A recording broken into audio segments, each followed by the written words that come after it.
السلام عليكم ورحمة الله وبركاته.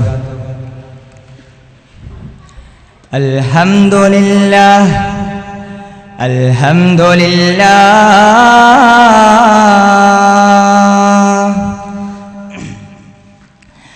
الذي أرسل رسوله ودين الحق الذي أرسل نبيه ورحمة للعالمين وأشهد أن لا إله إلا الله وحده لا شريك له وأشهد أن سيدنا ومولانا محمدا عبده ورسوله صلى الله على سيدنا محمد وعلى آله وصحبه وسلم تسليما كثيرا كثيرا. اللهم يا واجب الجود ويا واهب الخير والجود وآية كل مقصود وفوض أمري من الله إن الله رؤوف بالعباد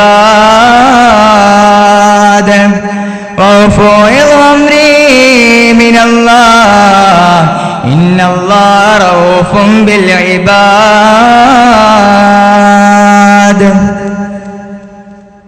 ആദരണീയരായ അധ്യക്ഷരെ, ബഹുമാനപ്പെട്ട ഉസ്താദുമാരെ, സ്നേഹം നിറഞ്ഞ മുതഅല്ലിം സുഹൃത്തുക്കളെ, രക്ഷിതാക്കളെ, നാട്ടുകാരെ,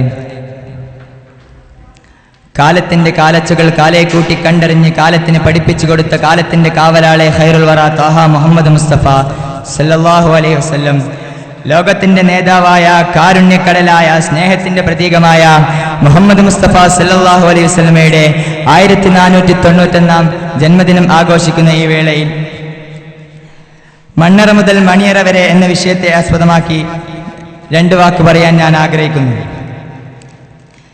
നിങ്ങളുടെ എല്ലാവരെയും അനുമതിയോടെ ഞാൻ എൻ്റെ വിഷയത്തിലേക്ക് തുടങ്ങിയാണ്.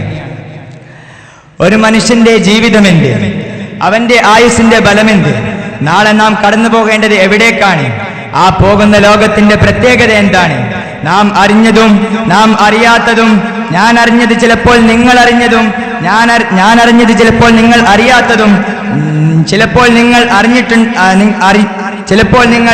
അറിഞ്ഞിട്ടും അറിയാതെ പോലെ നടക്കുന്നതും, അതിനെയെല്ലാം അറിവിന്റെ സ്മൃതിപഥത്തിലേക്ക് കൊണ്ടുവന്ന് ഒരു നല്ല നാൾ നമ്മുടെ ജീവിതത്തിലേക്ക് കെട്ടിപ്പടുത്താൻ അള്ളാഹു എനിക്കും നിങ്ങൾക്കും ഈ വാക്ക് ഒരു പ്രചോദനമായി നൽകട്ടെ എന്ന ദുആയോടെ നിങ്ങളുടെ എല്ലാവരുടെയും അനുമതിയോടെ ഞാൻ എൻ്റെ വിഷയത്തിലേക്ക് കടക്കുകയാണ്. അള്ളാഹു നാം ഏവരെയും സ്വീകരിക്കുമാറാകട്ടെ. ഒരു ഗ്രാമം, ആ നാട്ടിൽ അത്ഭുതകരമായി ജാലവിദ്യ കാണിക്കുന്ന ഒരു മഹാമനുഷ്യൻ അവിടെ വന്നു എന്നൊരു വാർത്ത പറഞ്ഞു. ആ സമയത്താണ് ആ നാട്ടിലെ ഒരു പാവപ്പെട്ട സ്ത്രീയുടെ മകൻ മരണപ്പെട്ടു പോയത്.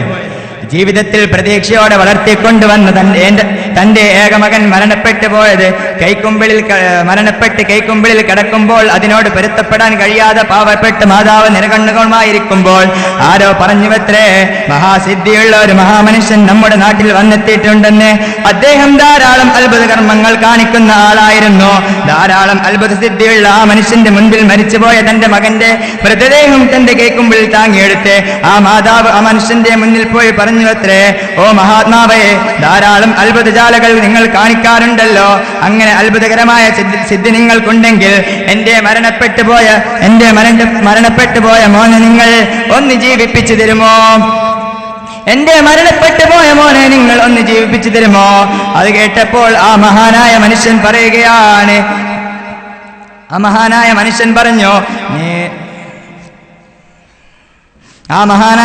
പറഞ്ഞു, നീ മരിച്ചുപോയ നിന്റെ മകന്റെ ജീവൻ ഞാൻ തിരിച്ചു തരാം. പക്ഷേ നീ ഒരു കാര്യം ചെയ്യണം.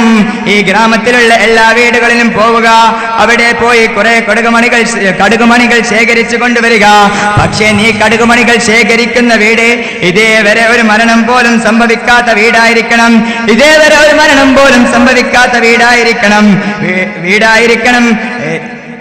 സംഭവിക്കാത്ത വീട്ടിൽ നിന്ന് കടുകുമണി ശേഖരിച്ചു കൊണ്ടുവന്നാൽ ആ കടുകുമണി കൊണ്ട് മരിച്ചുപോയ നിന്റെ മകനെ ജീവിതത്തിലേക്ക് തിരിച്ചു കൊണ്ടുവരാമെന്ന് മഹാത്മാവായ ആ മനുഷ്യൻ ഉറപ്പു നൽകിയപ്പോൾ അതീവ സന്തോഷത്തോടെ ആ മാതാവ് ആ ഗ്രാമത്തിലെ എല്ലാ വീടുകളിലും കയറിയിറങ്ങി. എല്ലാ വീടുകളിലും കയറി ഇറങ്ങി കടുകുമണികൾ ശേഖരിച്ചു ആ മഹാത്മാവിന്റെ അടുക്കൽ തിരിച്ചു വന്ന് പറഞ്ഞു. മഹാത്മാവിന്റെ അടുക്കൽ നിരാശയായി ഹതാശയായി ആ മഹാത്മാവിന്റെ മുമ്പിൽ വന്ന് നിന്ന് ആ മാതാവ് പറഞ്ഞുവത്രേ, മഹാത്മാവേ, എല്ലാ വീടുകളും ഞാൻ കയറി ഇറങ്ങി നടന്നു, പക്ഷേ എല്ലായിടത്തു നിന്നും എനിക്ക് കടുകുമണികൾ ലഭിച്ചു, പക്ഷേ മരണമില്ലാത്ത ഒരു വീട് പോലും എനിക്ക് കാണാൻ കഴിഞ്ഞില്ല, മരണം നടക്കാത്ത ഒരു വീട് പോലും എനിക്ക് കാണാൻ കഴിഞ്ഞില്ല. ആ സമയത്താണ് തന്റെ പ്രിയപ്പെട്ട മകന്റെ മൃതദേഹം ചൂണ്ടിക്കാണിച്ച് ആ മനുഷ്യൻ പറഞ്ഞത്, ഇത് ഒരു മനുഷ്യന്റെ ജീവിതത്തിലെ മഹാസത്യമാണ്. മനുഷ്യൻ എവിടെയുണ്ടോ അവിടെ മരണമുണ്ട്. മരണമില്ലാത്ത ഒരു ലോകത്തെയോ മരണമില്ലാത്ത ഒരു കാലത്തെയോ മരണമില്ലാത്ത ഒരു സമൂഹത്തെയോ നമുക്കാർക്കും കാണാൻ കഴിയില്ല. മരണം എന്ന മഹാപ്രതിഭാസത്തോട് നാം സമരസപ്പെട്ടേ പറ്റൂ എന്ന് ആ മഹാനായ മനുഷ്യൻ പറഞ്ഞു കൊടുത്തതായി ഞാൻ എവിടെയോ ഒരു കഥയിൽ വായിച്ചിട്ടുണ്ട്. എന്റെ പ്രിയപ്പെട്ട സഹോദരങ്ങളെ, മാനവ ചരിത്രത്തിലെ മനുഷ്യ ജീവിതത്തിനെ മാറ്റാൻ കഴിയാത്ത, ആർക്കും ഒഴിവാക്കാൻ കഴിയാത്ത, ഏറ്റവും പ്രധാനപ്പെട്ട പുരാണമില്ലാത്ത ഒരു സമസ്യ പോലെ, ഉത്തരമില്ലാത്ത ഒരു ചോദ്യം പോലെ യാഥാർത്ഥ്യത്തിൽ മനുഷ്യനെ സംബന്ധിച്ചിടത്തോളം ജീവിതത്തിൽ ഏറ്റവും വിദീതമായ സമയമാണ് മരണം എന്ന് പറയുന്നത്. അതിനെ തടഞ്ഞു നിർത്താൻ മനുഷ്യന് ഇതേവരെ കഴിഞ്ഞിട്ടില്ല.